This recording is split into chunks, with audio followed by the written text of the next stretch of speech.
welcome back to my channel. My name is Annelies and today I will be reviewing the 4 new Zara Vanilla fragrances that they just released. That's right, Zara yet again came out with new fragrances and this time they're all centered around a vanilla base. I don't know what's going on in the headquarters of Zara, but they've just been killing it lately with all these releases, and now they decided to bring out a vanilla release, and I think this is going to be a very popular release because let's face it, a lot of people love vanilla fragrances, and with fall just around the corner, it's always nice to have something nice and cozy and gourmandy. If you're like me and you love Zara fragrances, feel free to subscribe to my channel. I already have several Zara fragrance review videos up on my channel, and I do plan on posting a lot more. Whenever Zara releases new fragrances, I will be there to review them. So let's get into this line. So there are 4 new fragrances called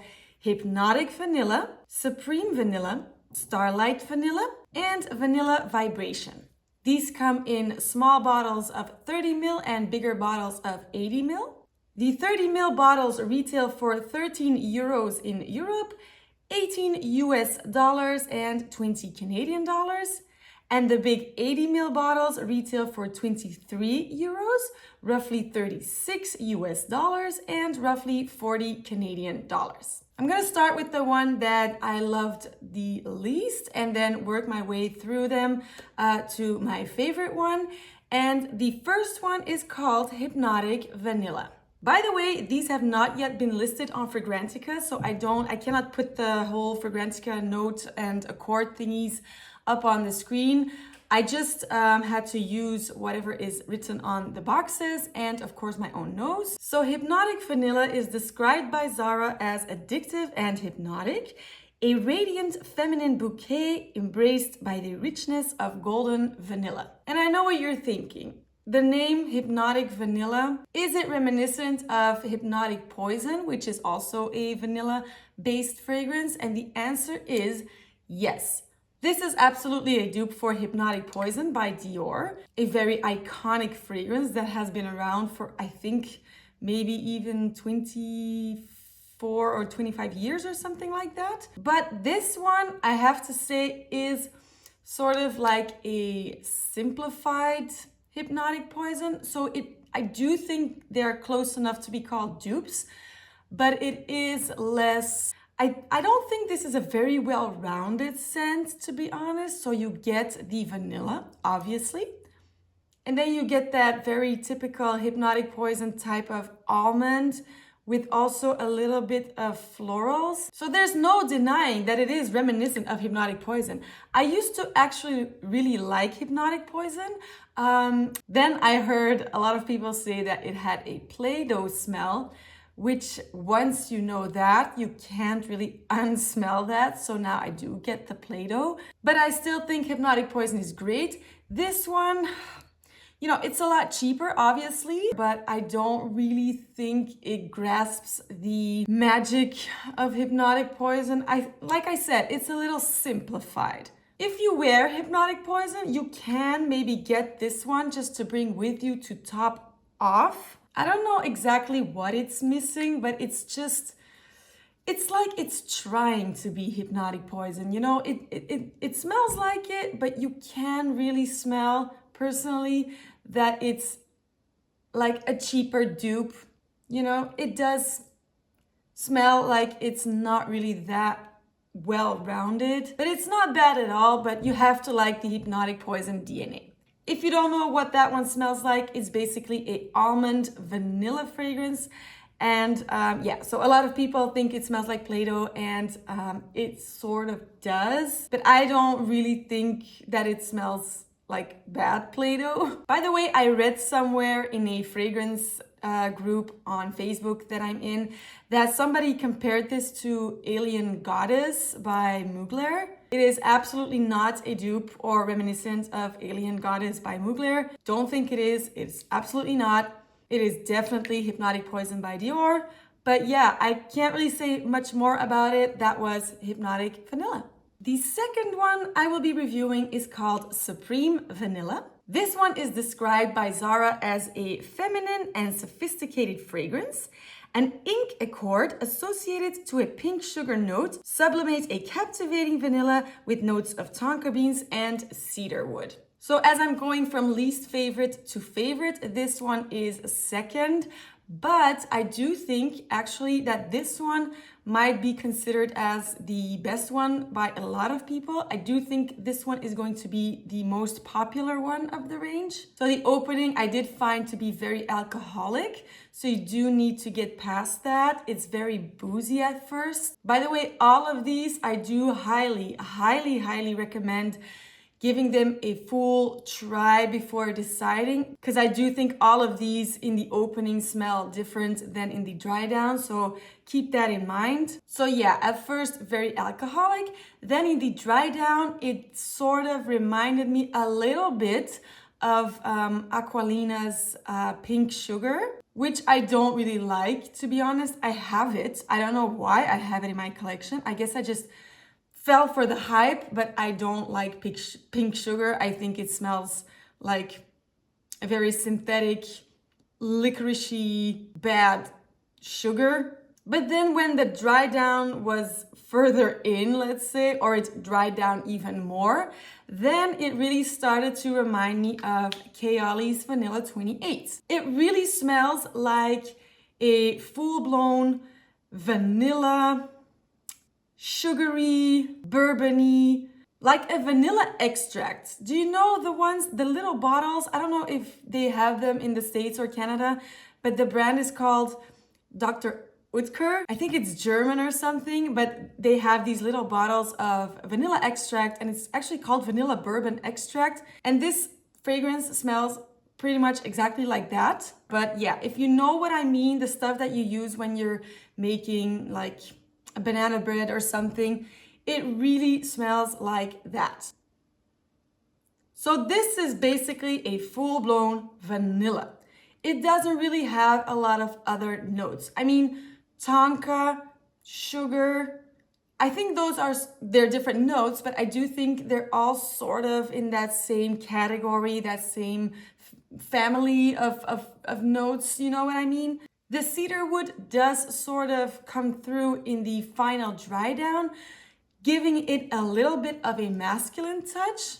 I do think this is unisex, but I think it's more feminine leaning. But yeah, woody notes usually give me a little bit of a masculine vibe, so there's that. So if you like fragrances such as Kayali Vanilla's 28, Eilish by Billie Eilish, and maybe even Pink Sugar by Aquolina, I think you might really like this one. I also think you can use this as a layering fragrance because it's just that, you know, that warm, sweet, almost boozy vanilla that you can just layer on top of other fragrances just if you want to amp up that vanilla. So yeah, basically, I think Zara did good. This is a great fragrance. Me personally, if you watch my channel, you know that I'm not a huge gourmand lover. I'm more of a floral gal or musky person. Musk fan, let's say. I do like vanillas, but I sort of like them more as a base, supporting other notes. This one is just full-blown vanilla, but if you like that, I do think you are going to appreciate this one, and that was Supreme Vanilla.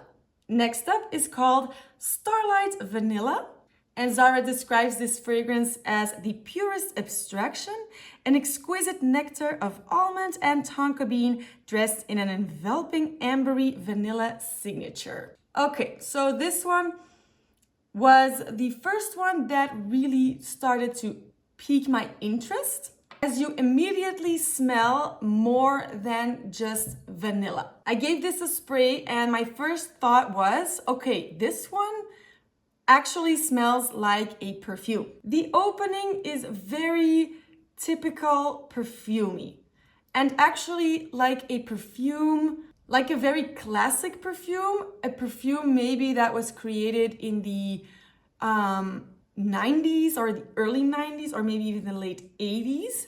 I don't know exactly what note I'm smelling, but there's a very almost old-fashioned note in here. When it starts to dry down, I do get a little bit of bug spray, but don't worry, that does go away. and it sort of develops into something fresh. And it also has some floral notes, I think. This is a weird fragrance to describe because I'm smelling a bunch of things and I'm not really sure what is in here, but there's gotta be something citrusy in here, and I'm thinking bergamot. I don't know what it is, but yeah, it almost gives a sort of tartness that I actually like. I feel like fragrances such as Supreme Vanilla or Kayali's Vanilla 28 or Eilish by Billie Eilish, it smells good, but I do miss a little bit of tartness. This one has that. And I don't know what else it is, but I really think some sort of flower is in here. I can't really pinpoint exactly which one. Maybe jasmine. So yeah, this one is a little bit more designery, let's say, because it does have that vanilla base.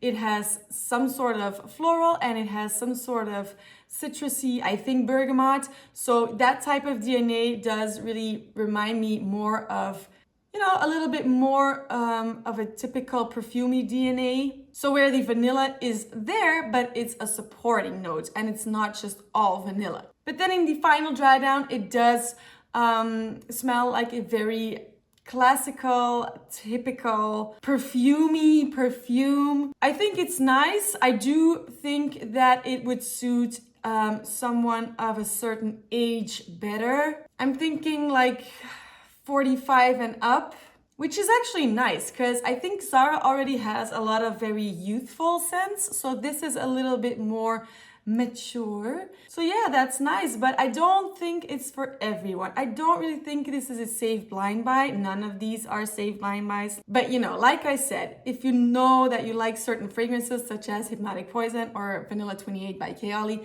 then you it's not that big of a risk to blind buy the other two just because they're so reminiscent of those scents.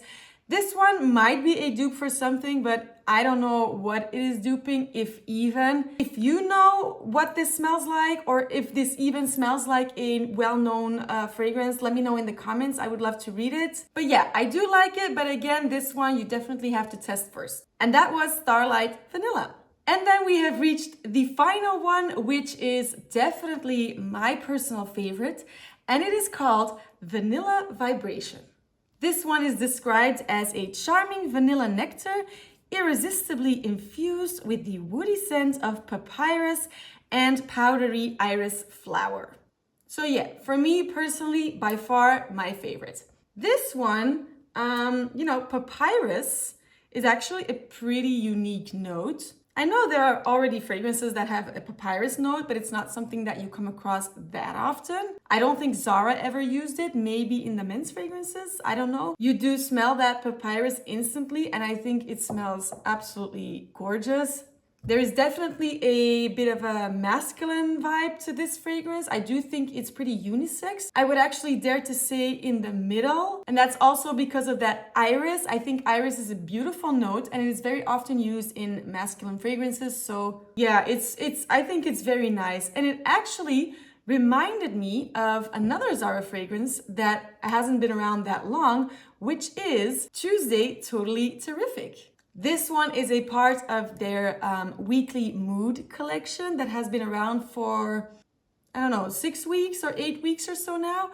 I did already review this one and the other ones from this line. I will put the link up here and down below in the description. But yeah, if you ask me, these are pretty similar. They're not exactly the same, but they have similar vibes. So in short, this is basically a sweet whipped cream fragrance with also a leathery smoky note and some iris. And then this one is vanilla with iris and that papyrus, which is a bit woody. So it's kind of like, okay, the whipped cream has been replaced with vanilla. They both have iris. And then that leathery smoky vibe here, which is probably just cardamom that's in here. Sort of got replaced by woody papyrus. Not replaced, but I hope you know what I mean. So they are pretty similar. If you like this one, but you find that whipped cream a bit too sweet, then I highly advise you to give this one a try because the vanilla here is a little bit less sweet than the whipped cream in this one. And because this one has papyrus, I do think this one is a little bit more fresh than this one, although I still would not really classify this as a fresh fragrance. Yeah, I don't know how else to describe it. It's just, the vanilla is definitely there, but that papyrus and iris really complement that vanilla. It's just balanced really nicely. So this one is my favorite. I highly advise you to check it out. I advise you to check all of them out. Let me know what you think. But yeah, that was Vanilla Vibration. I'm just quickly going to sum up just to give you a quick overview of all the scents.